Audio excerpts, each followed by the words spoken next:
Hi, I'm Mark Sipp from Crocker Farm Auction, and I'm here to talk to you today about an exceptional example of early American stoneware we received for our November 3rd auction. It's a small-sized jug with an incised bird on the front, and you can see this bird has real interesting folky body style, probably a pheasant. It's got this real wide, large chest that sticks out here and a narrow neck, and you can see it has a large eye here. Can you see that, Luke?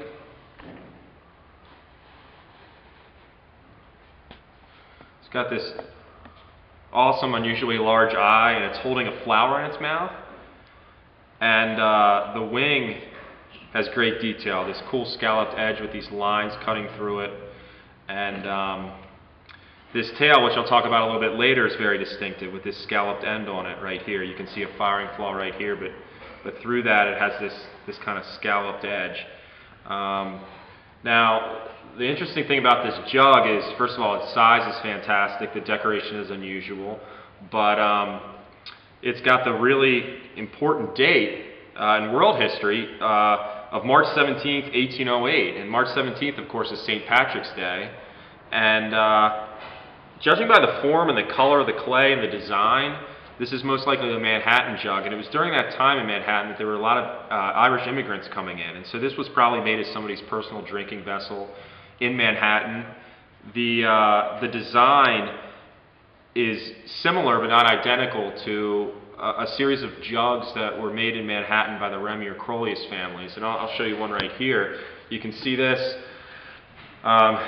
Similar posture, similar neck and head, and exaggerated breast. And it has this real interesting scalloped long tail, which is fairly distinctive. Can you get that on the jug, Luke, the big jug?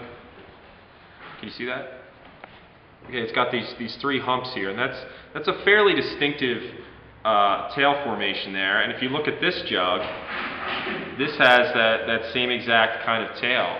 And so the color of the clay and the heavy tooling on the neck, the style of the bird and the way it's filled in so perfectly with blue, these are all Manhattan characteristics. And then that coupled with the way the bird's done with this tail, I think really lend to a Manhattan attribution to the Remy or Crolius families.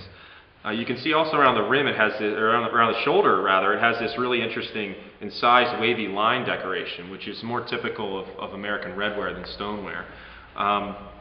But it's just a fantastic little piece. To find a piece surviving intact from this early time period, 1808, the first decade of the 19th century, and to find one of this size with this kind of decoration as well is just very unusual.